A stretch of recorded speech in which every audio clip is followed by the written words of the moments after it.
Madam Speaker, I am speaking in front of you because, as rightly stated in the opening sentence of the presidential address, the people have spoken. Indeed, I am here as a member of the National Assembly and Minister of Social Security, National Solidarity and Social Integration because of the votes of the people of Mauritius, including the people of my constituency, Port Louis North, Mont Island. So my wholehearted thanks goes first and foremost to the esteemed people and enlightened people of Mauritius, from villages to towns all around Mauritius. Then my special thanks goes to the women, men, workers, poor people, small-scale producers, traders, pensioners of constituency number 4, from Sainte-Croix to Kongoma, from Mont Island to Cité-Laquia, from Vallée des Prêtres to Notre-Dame, from Terre-Rouge to Les Mariannes, from Ristea to Crèvecoeur, from Bois-Marchand to Tigre-Rodrigue, and all other regions. I finally wish to thank Honorable Dr. Navin Ramgoolam, Prime Minister, and Honorable Paul Béranger, Deputy Prime Minister, for having proposed me to stand candidate in constituency number 4, which is a perfect snapshot of Mauritius with its rural and urban characteristics. The people of number 4 are now part of my life and family, as are the workers, the poor, and citizens of Mauritius. Madam Speaker, I am here standing in this honorable House because the people of Mauritius overwhelmingly voted for the Alliance du Changement, in which my party, Résistance et Alternative, is the humble partner, together with the Labour Party, the Mouvement Militant Mauricien, and the Nouveau Démocrate. It is worth detailing for members of this Assembly, for the people of Mauritius, and for the record of history, the genesis of the Alliance du Changement, and the present presidential address being debated by this Assembly, where fundamental constitutional changes are at its core. It was in August 2022 when Résistance et Alternative considered a red line was crossed with the mafiosisation and autocratic characteristic of the previous regime started to unveil by the Kisnen assassination, that our party called for the unification of all parliamentary and all extra-parliamentary forces to form an electoral front, to change the previous government and elect a new transition government to bring both regime change and system change. When the mafiosization expanded its wider tentacles with the sniffing episode of BD Jacqueté and the planting operations against political opponents of the regime, we intensified our initiative. Then follows a conversation process of nearly 1.5 years, with resistance and alternative meetings, all opposition forces, for the establishment of the Common Front and the transition government to bring in constitutional changes.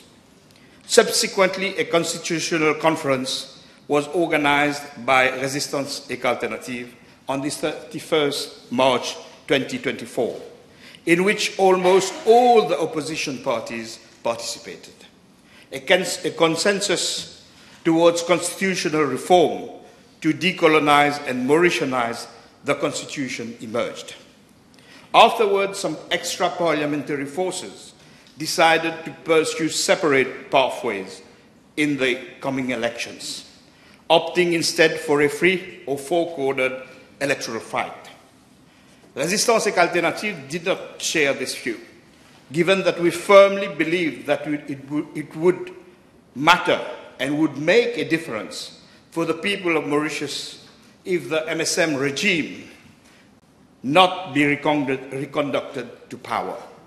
The mafiosization and institutional crisis being developed should be stopped. Secondly, our party was of the view that to enable system change, a three-quarter majority would be needed in the National Assembly. Résistance et Alternative continued the unification process, and amid the electoral heat-up, the leader of the Labour Party, now the present Prime Minister, called for a meeting with him and the leader of the MMM now Vice Prime Minister, after the PMSD separated from the PTP-MMM-PMSD alliance. From this point onwards, some 10 meetings were held at Riverwalk. The core of the constitutional reform in the present government program stemmed from these fruitful deliberations between the Labour Party, led by the Honourable Prime Minister Navin Ramgoolam, the MMM, led by the Deputy Prime Minister Honourable Paul Béranger, and Resistance and Alternative team, and Alternative led by its team of spokespersons. The core of the present government program is a product of, and at the same time complementary to the electoral agreement of PT-MMM, ND, and REA, signed on the 13th of September 2024, and the electoral manifesto rendered public on the 29th of October 2024. Madam Speaker, the last election will be one to be remembered in history. The mafiosization, authoritarianism, and even fascistic characteristics of the previous regime were exposed, vindicated, and confirmed during the last 2 weeks of the electoral campaign by Monsieur Boustas leaks and Facebook social media banned. The people then decided to act like vigilante of the electoral processes. They supervised ballot boxes process, organized massive vigilante in front of the polling stations. They organized their pens and scrupulously scrutinized the whole electoral process. The people of Mauritius not only ejected the previous government, but also said never again and charted the destiny of a new Mauritius. I must stress that never in the history of Mauritius have such extensive constitutional reforms program obtained such an overwhelming and absolute democratic mandate from the people of this country. Indeed, the opening chapter of the presidential address says, I quote, "Government has received a clear and overwhelming mandate for a drastic change of course. The very first mission of government is to reconstruct our democracy, restore our democracy, and bring constitutional change." The 10th of November 2024 and the unfolding new period are indeed defining and pivotal moment in the history of our country. What we do or not do now will have consequences far beyond the current coming 5 years. We are at the end of several interlinked short and long-term time cycles, both in relation to Mauritius social politics and in relation to the history of humanity, lives of species, and the planet itself. The 2024 general elections mark the end of Jagannath regime's 10 years cycle. Year 2024 marks the end of post-independence cycle. The operating system, independence inherited at the time of independence, the Constitution, has made its time, and now need to be reviewed. In terms of human society history, we are now facing a crisis of the so-called civilization itself, an existential crisis never known in the history of humankind. A long millennial cycle is ending, and another one is yet to be born. In terms of biological time, the time of life of living species on Earth, we are amid the sixth extinction crisis, threatening various species and many forms of life on the planet. A cycle of millions of years is ending. In terms of geological time, we are in the middle of fundamental change in the time of Earth's system, whereby planet Earth itself is in crisis, in a state of fundamental change due to the climate and crisis of crossing of the limit of ecological boundaries. According to many scientists, Earth is dangerously moving from stable Holocene epoch to enter into new unstable and crisis epoch, which has now been coined Anthropocene.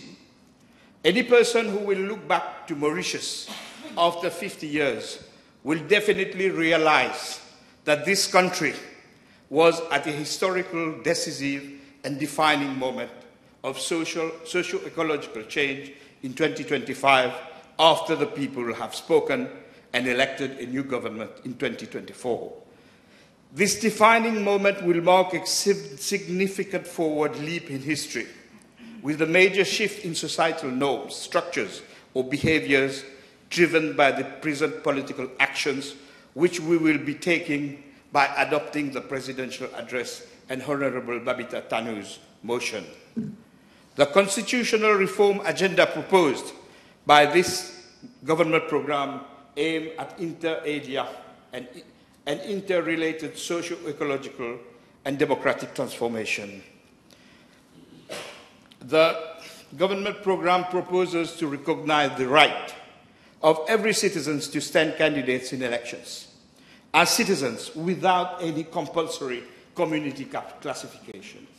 The government program carries a panoply of democratic reform, from the introduction of the right of recall and electoral reform with the dose of proportional representation to ensure more equitable political and ideological streams, as well as ensuring a better gender representation in the National Assembly.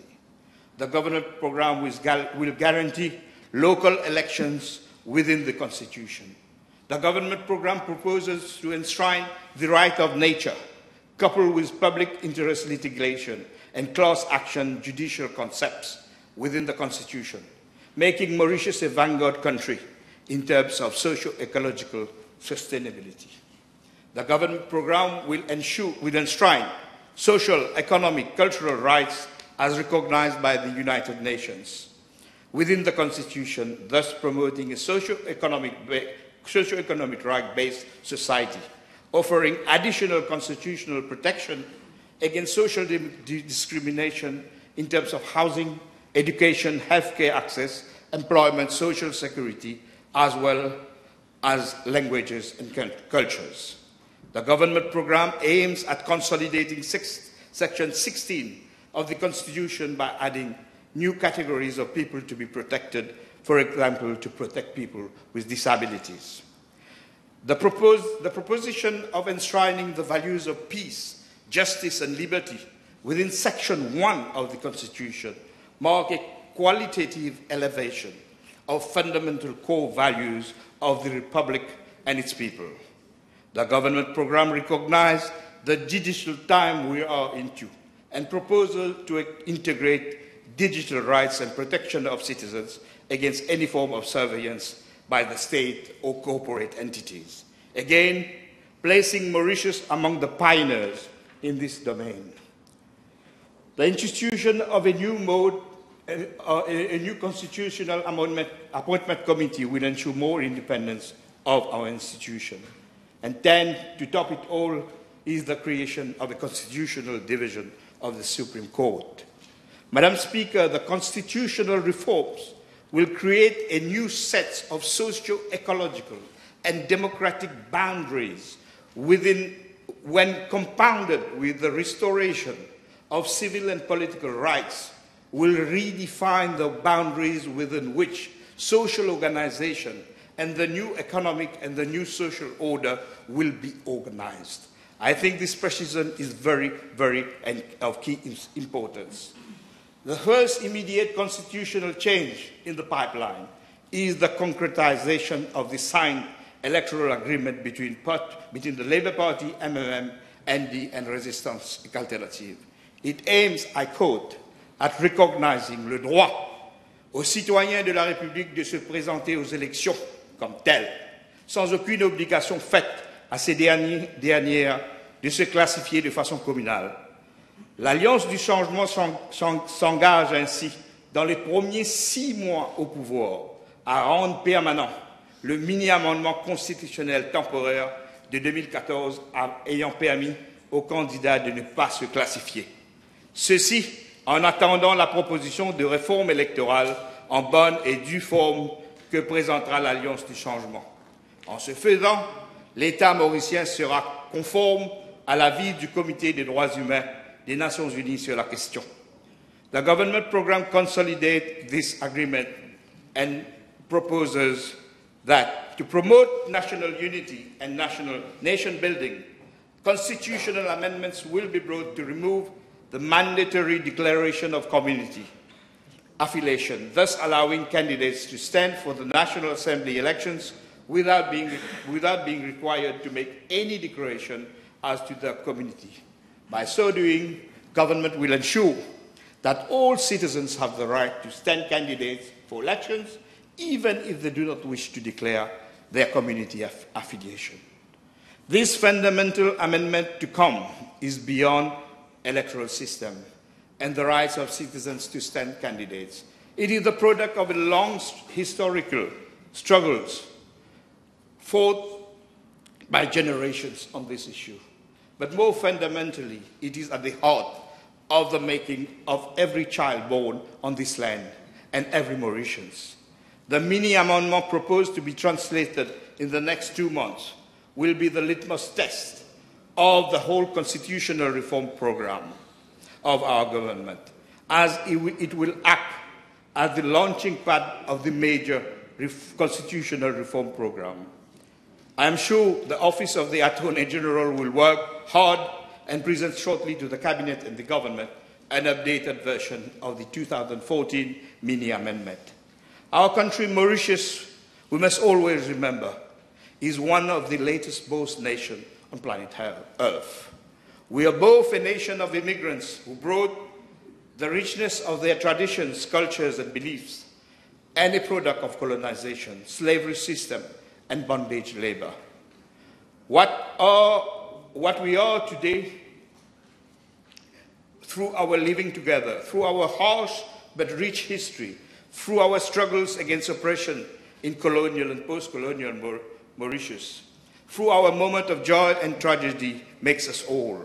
All these features defines us. Our common history has forged and shaped our multiple and indivisible identity. It shaped our most precious dynamics commons, our Mauritianism.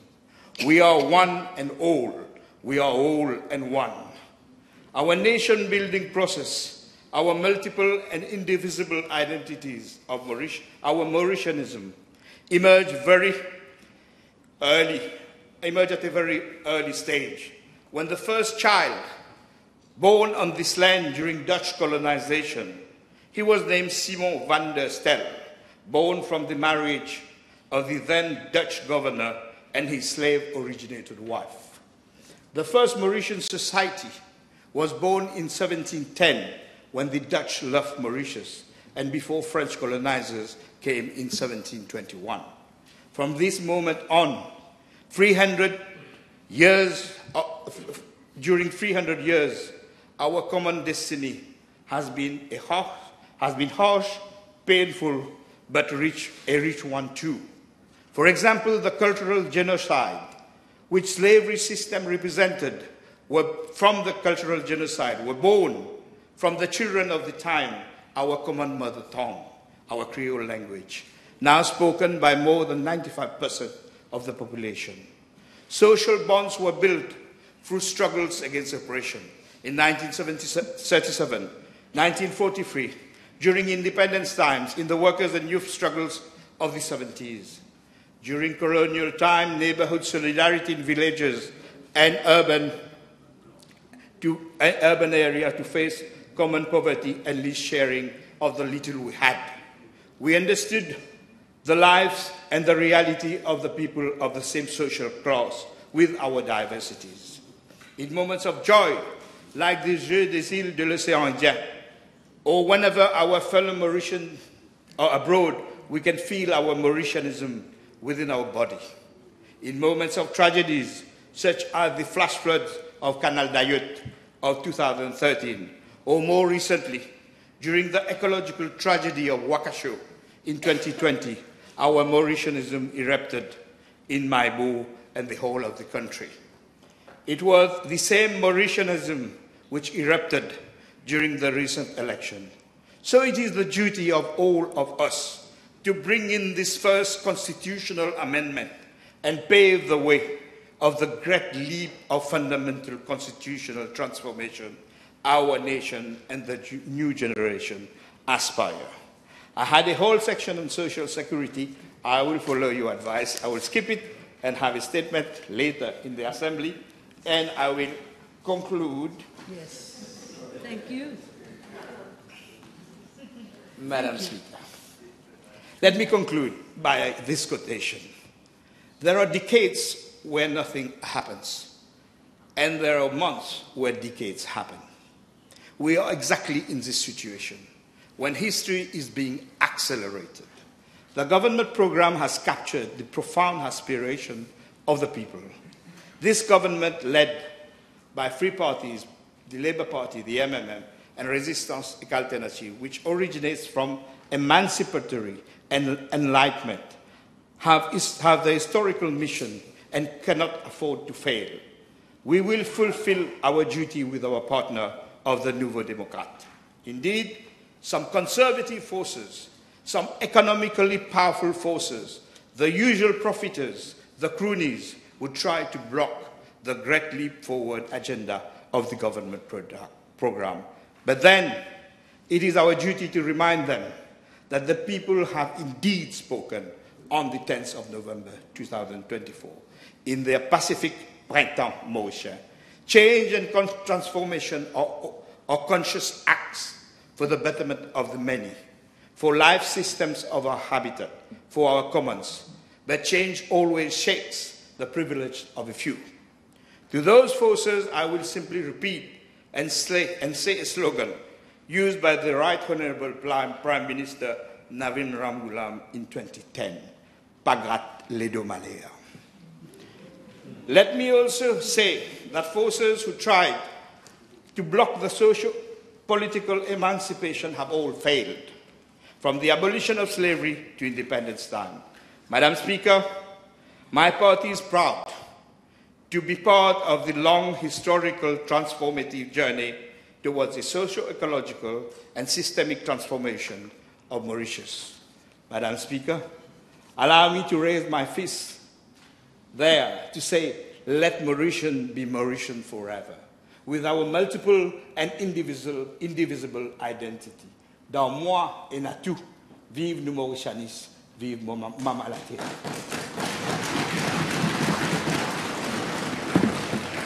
Thank you so much.